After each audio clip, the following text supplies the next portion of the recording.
ভোরের সূর্য ওঠার আগেই যশোরের গদখালি জেগে ওঠে ফুলের সুবাসে।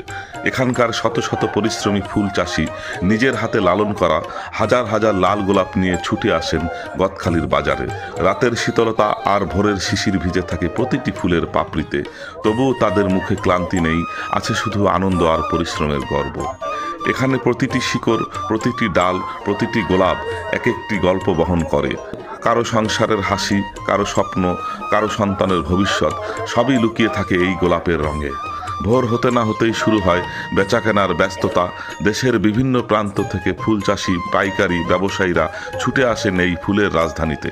এক একজন নিজের মতো করে বেছে নেন সেরা ফুলগুলো। হাত বদল হয় হাজার হাজার গোলাপ, কখনো হাসি মাখা মুখে, আবার কখনো দর কষাকষির উত্তেজনায়। গদখালির এই বাজার শুধু একটি ফুলের বাজার নয়, এটি বাংলাদেশের ফুল চাষিদের পরিশ্রম, ভালোবাসা আর স্বপ্নের মেলবন্ধন। এখান থেকে ছড়িয়ে পড়ে লাল গোলাপের সুবাস সারা দেশের সব উৎসব, সব আনন্দ আর প্রতিটি ভালোবাসার মুহূর্তের জায়গায়।